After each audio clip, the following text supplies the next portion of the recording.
कहानी है रामपुर गांव की, जहां के मर्द महिलाओं को हमेशा नीचा दिखाने की कोशिश में रहते। अरे अभी तक खाना नहीं आया, क्या मुझे एक और शादी करने की जरूरत है? नहीं जी नहीं, ऐसा मत करना, वरना मैं कहाँ जाऊंगी। खाना लेकर मैं अभी आई जी। गांव की पंचायत में भी फैसले हमेशा औरतों के खिलाफ ही रहते। मैं जो फैसला सुनाता हूँ वो भगवान की आज्ञा होती है। इस लड़के ने अपने मन से शादी करके अच्छा नहीं किया। लड़के को घर भेज दो और इसकी शादी इसकी जाति की किसी लड़के से करवा दो, लेकिन ये लड़की, इसे तो गांव के बाहर निकाल दो। नहीं नहीं जमींदार साहब, ये क्या बोल रहे हैं? ऐसा नहीं हो सकता। मेरी बेटी मासूम है, इसे अच्छे बुरे की समझ नहीं है। अरे कहाँ जाएगी ये बेचारी? कहाँ जाएगी? इतनी चिंता है तो पूरे परिवार का गांव निकाला कर देते हैं। बेचारे पूरे बसे बसाए परिवार को गांव छोड़ना पड़ता है। चाहे जो हो, अगर बेटियों को कंट्रोल नहीं कर सकते तो गांव में रहने का कोई मतलब नहीं है। यहाँ औरतों को दब कर रहना होगा। कोई भी अपने हिसाब से कुछ नहीं कर सकता, सब ईश्वर की मर्जी से ही होगा। तभी गांव का एक आदमी दौड़ा दौड़ा आता है। सरपंच साहब, जमींदार साहब, वो कालिया है ना, उसकी बेटी पढ़ने के लिए शहर जा रही है। अच्छा, ये कब हो गया? और कालिया की हिम्मत कैसे हो गई ऐसा करने की? लेकर आओ उसे और उसकी बेटी को। बस फिर क्या था, हाजिर हो जाते हैं कालिया और उसकी बेटी सरपंच के सामने। और कालिया, ये क्या सुनने में आ रहा है? बेटी को इंजीनियर बना रहा है तू? और ये बता, गांव में तो स्कूल नहीं है, फिर कहां से इतनी क्लास पास कर गई तेरी बेटी? राधा, जो कि कालिया की बेटी है, उसे लगता है कि सरपंच उसकी तारीफ कर रहे हैं। सरपंच जी, मैंने ऑनलाइन पढ़ाई की है, डिस्टेंस लर्निंग से। सभी में मैंने अच्छे नंबर पाए हैं, जिसे देखते हुए शहर की इंजीनियरिंग कॉलेज में मुझे स्कॉलरशिप मिली है। वाह जी वाह, क्या होती है ये? पहले तो ये बताओ, फिर आगे की बात करते हैं। पूरा गांव राधा की बात सुन रहा था और राधा बोलती जा रही थी। तो ऐसे मैं फ्री में एक अच्छी शिक्षा लेकर गांव में जो कुछ परेशानियां हैं, जैसे बिजली, पानी और इंटरनेट जैसी समस्याओं के लिए काम करूंगी। मैं गांव को शहर से जोड़ने के लिए पुल का निर्माण करवाने का प्रस्ताव रखूंगी। मुझे पूरी उम्मीद है कि जल्द ही हमारा गांव भी तरक्की की राह पर चल पड़ेगा। राधा की बात सुनकर सारे गांव वाले ताली बजाने लगते हैं। सरपंच को समझ नहीं आता कि वो क्या करे। चुप रह नादान लड़की, गांव के खिलाफ जाने के लिए तुझे गांव से बेदखल कर दिया जाएगा, वो भी पूरे परिवार के साथ। और हाँ, अगर ठीक से गांव में रहना चाहती है तो ये पढ़ाई लिखाई छोड़ दे। हम तेरे लिए गांव का कोई होनहार लड़का देखेंगे। तभी गांव का एक आदमी बोल पड़ता है। अरे नहीं नहीं सरपंच जी, राधा बिटिया जो बता रही है, अगर वैसा हो जाए तो हम लोगों को पैसा कमाने के लिए बाहर नहीं जाना पड़ेगा। हाँ जी, और ना ही कोसों दूर पानी के लिए भटकना पड़ेगा। हमारे बच्चे भी अच्छी पढ़ाई कर सकेंगे और आगे बढ़ेंगे, ना कि हमारी तरह खेती करते बैठेंगे।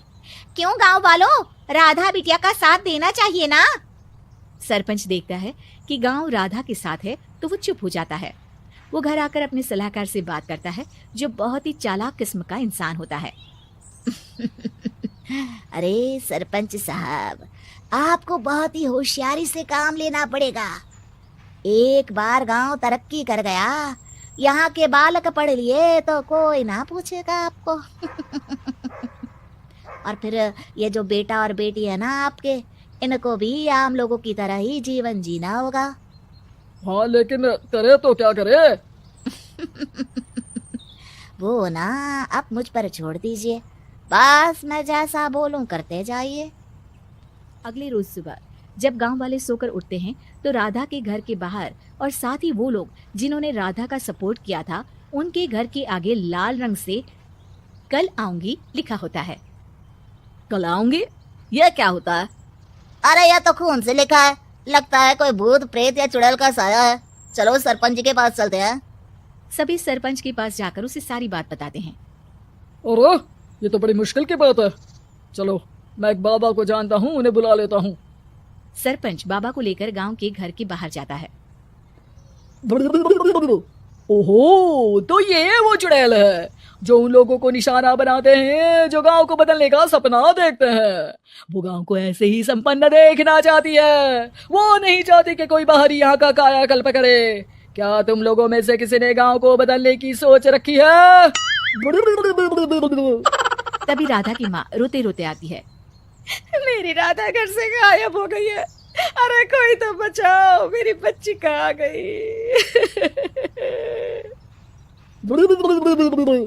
ले गई वो चुड़ैल, तेरी बच्ची को ले गई। अब वो उसे श्रापित करके छोड़ेगी, उस पर चुड़ैल का साया हो जाएगा। तभी बुरी सी हालत में राधा भी वहां आ जाती है। उसके बाल चुड़ैल की तरफ फैले होते हैं और कपड़ों में खून लगा होता है। सभी राधा को देखकर डर जाते हैं। माँ, पता नहीं मुझे कौन उठा कर ले गया था। अरे दूर दूर हो जा चुड़ैल, अब हम लोग इस गांव में नहीं रुकेंगे। अरे कैसी बातें कर रहे हैं आप? कल तो आप मेरे भरोसे गांव का हुलिया बदलने, अपने बच्चों को पढ़ाने और तरक्की उन्नति की बात कर रहे थे, तो आज क्या हो गया आपको? ये फिर तुम लोगों को बहकाएगी। ये चुड़ैल गांव में आ चुकी है, ऐसे ही ये तुम्हारे घर के बच्चों को भी ले जाएगी। गांव वाले राधा को गांव से बाहर निकाल देते हैं। उसके माँ बाप रोते रहते हैं, लेकिन गांव वाले नहीं मानते। मैं भी अपनी बहन के साथ गांव के बाहर रहूंगा, लेकिन वो पढ़ाई नहीं छोड़ेगी। वहीं सरपंच के घर पर सलाहकार कहता है, देखा, सांप भी मर गया और लाठी भी नहीं टूटी। लेकिन अगले ही दिन सरपंच के घर के बाहर भी वही शब्द लिखे होते हैं। और फिर सरपंच की बीवी कहती है, हमारी बेटी को किसी ने अगवा कर लिया है। तभी राधा का भाई वहां आ जाता है। अरे गांव वालों, मैंने सरपंच जी की बेटी को देखा था, वो चुड़ैल उसे उठाकर ले जा रही थी। अरे क्या मजाक कर रहे हो?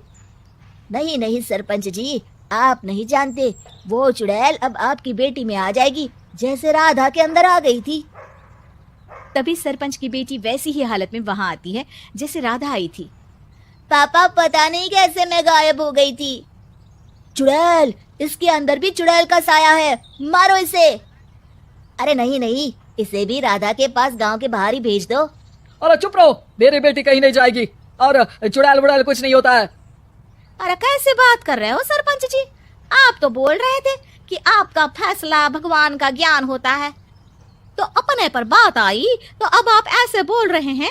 अरे ना ना ना, आपको अपनी बेटी को त्यागना ही होगा। अरे बुलाओ बाबा को।